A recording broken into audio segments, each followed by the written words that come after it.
Muito boa tarde a você que acompanha ao vivo a programação da Rede Alesp. O Tribuna Virtual é uma ferramenta de comunicação produzida pela Rede Alesp durante a pandemia do novo coronavírus, que garante aos parlamentares um espaço com assuntos de interesse da população.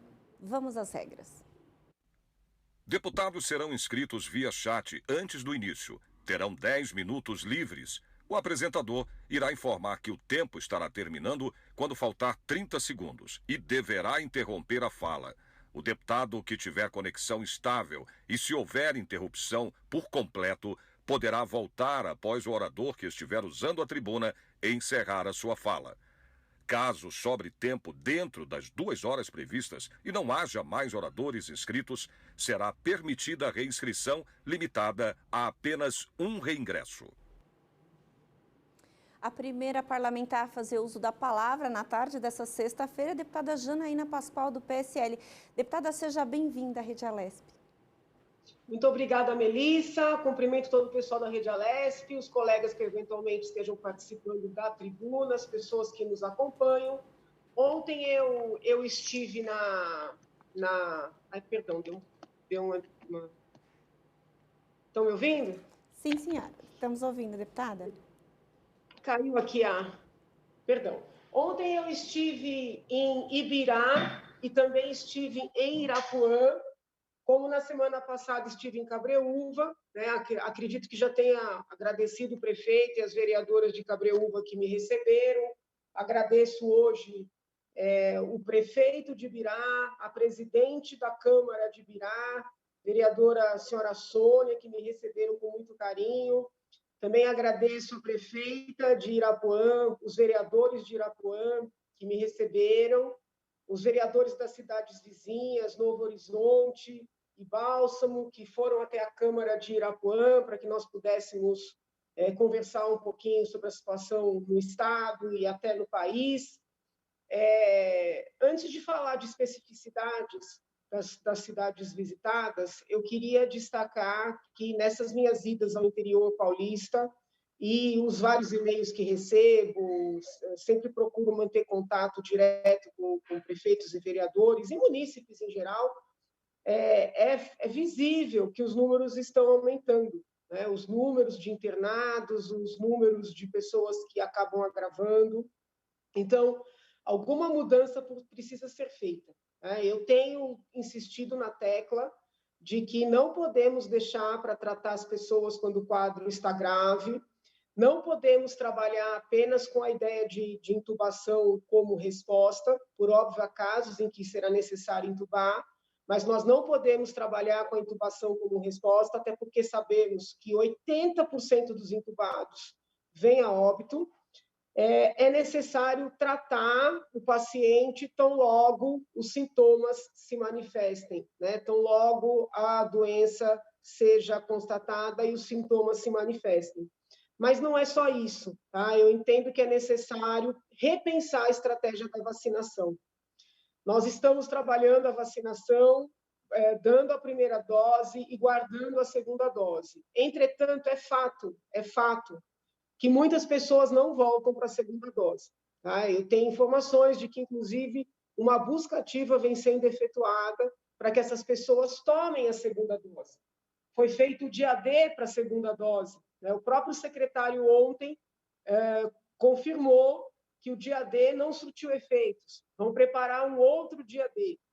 Então, é óbvio que eu peço que as pessoas voltem para tomar a segunda dose.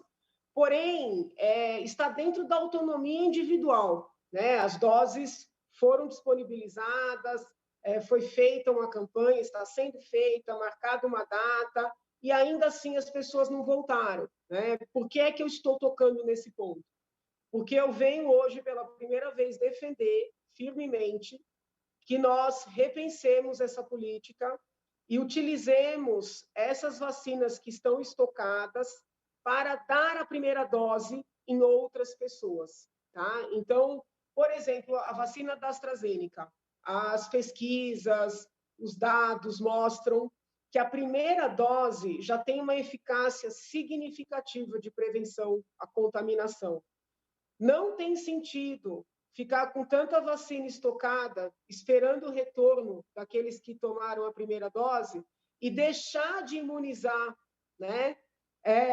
Ainda que com a primeira dose, outras pessoas que estão clamando por vacinação. A vacinação está lenta, muita gente vem reclamando do governo federal. Eu não gosto de entrar nessa briga, porque tudo que a gente fala parece que é torcida de time, né?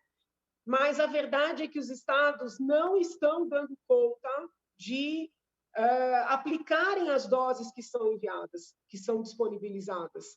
E nós precisamos trabalhar para que não haja vacina parada, né? Nós estamos no meio de uma pandemia, pessoas adoecendo, pessoas morrendo.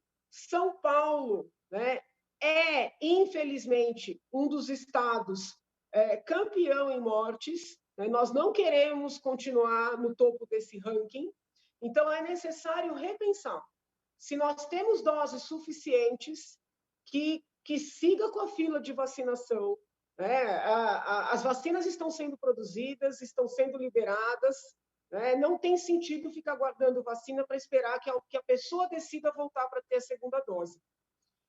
Talvez precisemos repensar os locais de vacinação, né? Talvez num lugar, a busca ativa não seja só mandar um e-mail, disponibilizar no site, dar um telefonema. Talvez precisemos levar os postos de vacinação para as estações do metrô, né? Para as praças na cidade do interior. Ou seja, a vacina precisa ir aonde o povo está, né? Parece até música. Da maneira como está sendo feito, não está dando certo. Não está dando certo. Então, a gente tem que repensar. Gerenciar. A pessoa que está no front, ela tem que ser capaz de rever as próprias decisões. E não é nem reconhecer o erro, não é disso que se está a falar, porque nós vamos atuando conforme as situações vão se apresentando. Então, as estratégias eleitas até aqui foram eleitas com fulcro nos dados, na experiência, né, que se tinha. A partir de agora, eu acredito que nós precisemos repensar, sabe? Rever o que foi feito até aqui. Os números estão crescendo, as pessoas estão morrendo, estamos com falta de insumos, tá? Por exemplo, ontem na tribuna eu falei de Ourinhos, né, com base em alguns e-mails que eu recebi de munícipes. Quando eu estava no retorno de Irapuã, recebi, uma das minhas assessoras encaminhou uma série de ofícios já formalizando que a Santa Casa de Ourinhos já está dizendo que não vai admitir novos pacientes porque não tem medicamentos, caso seja necessário fazer uma intubação. Então, primeiro chegam os e-mails dos munícipes que estão assustados com o que está acontecendo na cidade. Depois chega um ofício daquelas pessoas que já têm, vamos dizer assim, a legitimidade formal para se manifestar, avisando, Santa Casa de Ourinhos não vai mais aceitar pacientes. A gente não pode se conformar com isso, né? Então, aqui reitero o pedido que já fiz ontem, que o governo do estado disponibilize medicamentos para intubação para Ourinhos, tá? Mas não é só isso, né? Se Ourinhos está numa situação pior do que a das demais cidades, vamos pegar essa vacina que está parada, esperando o povo decidir voltar para a segunda dose e mandar para Ourinhos, entendeu? Vamos colocar um posto de vacinação na praça, né? Irapuã, conversei com a secretária da Saúde, uma mulher assim, extremamente esclarecida, e ela tem um caso lá de um cidadão que está esperando a vaga de UTI do CROSS, né? Eles não têm leito de UTI, eles adaptaram um respirador, mas não tem leito de UTI. Estão esperando um leito, por exemplo, em Rio Preto, que é uma cidade grande próxima. Como o leito não sai, ela tem que fazer 3 viagens por dia para buscar oxigênio, para poder manter esse paciente respirando, literalmente. Então, alguma coisa está faltando na gestão, né? Porque as vagas de UTI na capital, elas estão disponíveis. Nós temos vagas de UTI na capital. Então, como assim fazer essa mulher ficar buscando oxigênio 3 vezes por dia? Vamos trazer esse paciente para a capital.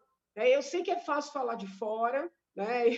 Eu sei que o parlamentar muitas vezes é visto como aquele que não faz, né? Não faz acontecer, e aí, dessa posição confortável, joga pedra, mas eu preciso falar de maneira respeitosa, de maneira construtiva, que algo tem que mudar no centro dessa gestão.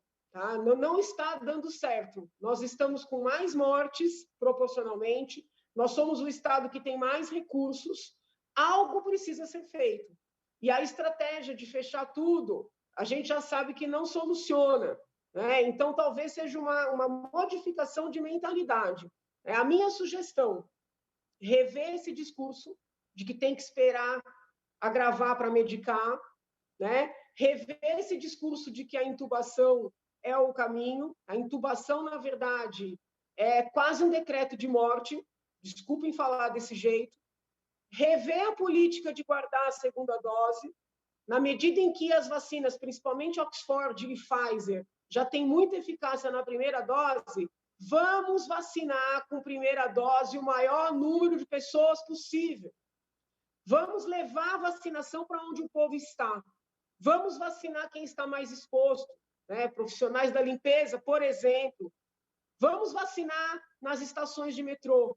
A gente precisa adotar agora menos conversa fiada, menos discurso, menos coletiva e mais ação, pelo amor de Deus, né? Que eu não quero mais ver meu povo morrendo de Covid e de fome por não poder trabalhar. Obrigada, já peço reinscrição. Deputada, a senhora pode fazer o uso da palavra agora já imediatamente, por favor. Eu agradeço, Melissa, e esse tema me tira um pouco do sério, sabe? Porque essa doença está sendo politizada pelos dois lados. E eu consigo ver que os dois lados estão errados e é difícil a gente se manifestar sem se... Como é que eu posso dizer, meu Deus? Sem se alinhar com nenhum dos lados. Né? E a gente quer colaborar e, como tudo é politizado, o que a gente fala também é politizado, então eu peço desculpas se eu, às vezes, me emociono ao tratar do tema. Eu queria também comentar com os senhores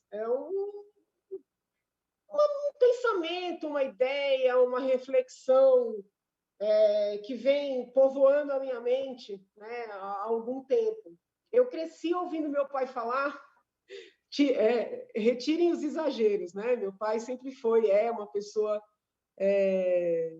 contundente e eu posso ter dado um pouco da contundência dele. Que o Brasil é um país muito interessante para o mundo por força das suas águas. Né? Meu pai sempre achou que o país seria invadido para roubarem as nossas águas, literalmente. Então, eu cresci com muita reverência às águas brasileiras. Né? Obviamente, a água do mar, né? Até meu nome é inspirado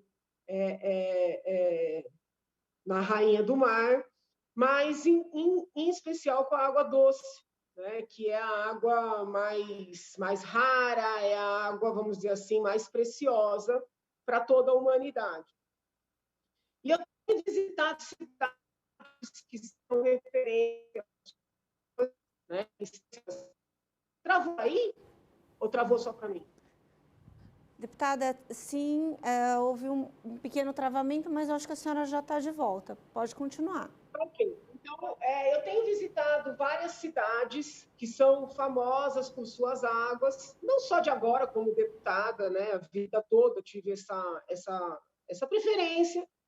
Acredito na capacidade medicinal das águas, das instâncias termais, e tenho achado essas cidades todas muito abandonadas.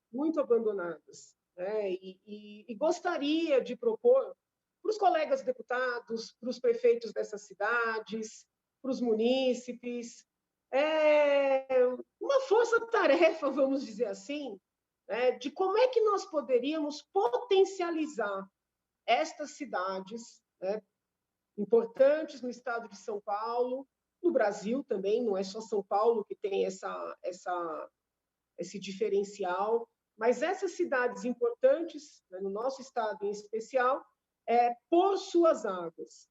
Como transformar essas cidades em polos turísticos, como transformar essas cidades em polos de cura, né?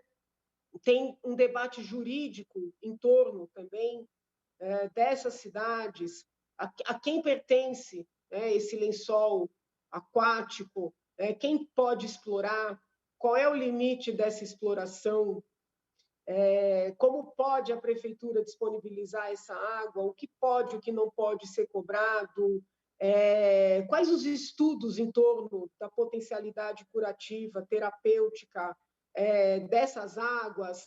Então, é um tema que vem me interessando muito, né? E todo mundo sabe que eu sempre me preocupei muito com o saneamento básico, o saneamento também tem a ver com água, então seria uma outra face, né, dessa preocupação que já é de conhecimento geral.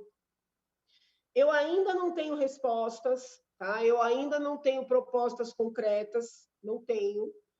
Gosto de falar a verdade sempre, mas eu quero dividir com vocês esse desejo, essa vontade, essa preocupação.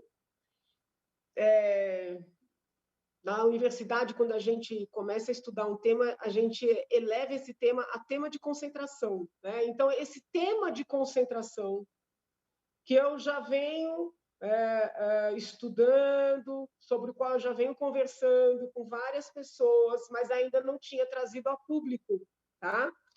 Então, trago a público agora esse desejo, né? Porque às vezes pode ter um colega deputado que também tem esse desejo, e a gente agora, não fazendo plenário real, né? Só o plenário virtual, fica com uma dificuldade até de comunicação. Então, eu externo aqui, né, esse quase sonho de resgatar, recuperar as nossas instâncias aquáticas no estado de São Paulo, em especial as cidades em que tem águas com propriedades terapêuticas. E abro esse canal de comunicação, né, para parlamentares de outros estados, inclusive, parlamentares federais, prefeitos, vereadores, munícipes. Peço que aqueles que também têm essa preocupação, que têm alguma informação que possa colaborar, que escrevam para o meu e-mail. Eu nem sempre consigo responder todos os e-mails, porque são muitos, mas eu faço o possível e o impossível para ler todos os e-mails, né? E eu quero começar a levantar essa questão, tá? Começar a levantar essa questão. Por que não fazer São Paulo ser conhecido por suas águas terapêuticas? Por que tanto abandono? É só falta de recurso? Ou é falta de reconhecimento da importância dessas águas? Né? Como é que a gente pode resgatar essa causa, vamos dizer assim? Tem um aspecto de saúde, tem um aspecto jurídico, né, da maior relevância, que tem a ver com a legitimidade para o uso do subsolo, com a, entre aspas, né, propriedade do subsolo, com a escassez desses recursos, com a finitude desses recursos, com o estabelecimento de limites, e outros tantos pontos complexos sobre os quais eu vou começar a tratar nessa tão preciosa tribuna virtual que a Rede Alesp nos proporciona. Me despeço de todos, né, por esta semana. Tenho atividades presenciais na Assembleia na parte da tarde, mas só vou poder conversar com vocês na próxima segunda-feira. Então, fiquem com Deus, sigam se preservando, sigam fazendo prevenção. Não corroboro a nova ideia do presidente de não usar máscaras, não corroboro. Peço que os vacinados, aqueles que já tiveram, sigam usando suas máscaras, sigam fazendo o distanciamento, a higienização, para que todos nós possamos voltar, né, de maneira plena ao trabalho, ou da maneira possível ao trabalho, porque nós não temos mais condição de ficar parados. O presidente acerta quando defende o tratamento logo no início da doença, o presidente acerta quando defende que a sociedade não tem condições de parar, porque se não morrerem de Covid, vão morrer de fome, mas ele erra muito quando insiste num comportamento irresponsável. e eu aqui não estou para o único time que eu tenho, e nem por ele eu brigo, né, que é o time de futebol, não vou mencionar, não quero evitar polêmica aqui. Eu não tenho time na política, né? Na política eu trabalho para o meu país, eu trabalho para o nosso povo, e eu não vou ficar aplaudindo coisa errada. Então, eu peço que sigam com um comportamento responsável, tá? Para que nós possamos nos preservar, preservar o nosso próximo com amor, com consideração e, sobretudo, manter a nossa sociedade funcionando, tá bom? Bom fim de semana. Beijos.